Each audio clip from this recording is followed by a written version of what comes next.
was an incredible guy. He was very gracious. As a crew member, it's a privilege, and it was a privilege to work on that show. Ed was a fighter pilot in World War II. He flew Corsairs, and I was just learning how to fly at that time. And he was giving me little tips on things. He ended up instructing people how to land on aircraft carriers. That's what he ended up doing. And I mean, for somebody like me, a young kid who was just getting his wings, to have that type of feedback from somebody, I mean, it was incredible. He was gracious in other ways. There was a time on stage we didn't have PAs to do runs for us in those days, and the prop shopper was gone, and we needed something in the middle of a rehearsal for the sketch. And he saw me running around trying to call and find somebody to drive out and get something.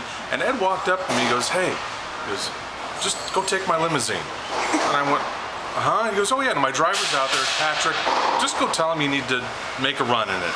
So here I am, this young kid, driving to the store in a limousine. I can't imagine what people must have thought, me getting out of this limousine.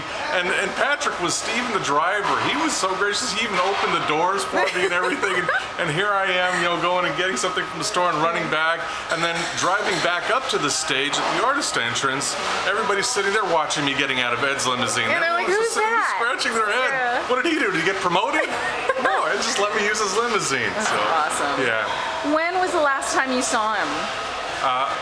I saw him at the Emmys after party at the Disney Hall, and he was moving a little slower then, but he was still gracious. And I went up and he recognized me, and it's really nice, those type of moments.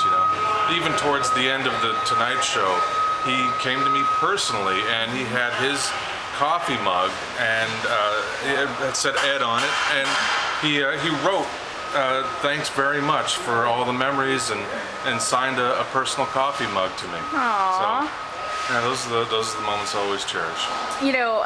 We're doing a little story today on how his sense of humor and the way he was just so self-effacing, just showed with the financial troubles he had last year, and that Super Bowl spot with the freecreditreport.com. Did you see that? Yes, what did you think about that? Oh, it's hysterical. Ed, it was a different era. They just held themselves up to a higher standard where they didn't complain. They just got through it. And coming through something like, even World War II, I can just imagine that anything after that type of an experience has to be easy in life. Life has to be, just a roller coaster ride after going through what he went through. And I think that happens with a lot of our older generation, that we seem to just pass off so much, but we really need to look to them for guidance, because they've been there and they've done it. And Ed certainly has been there, and he certainly has done it.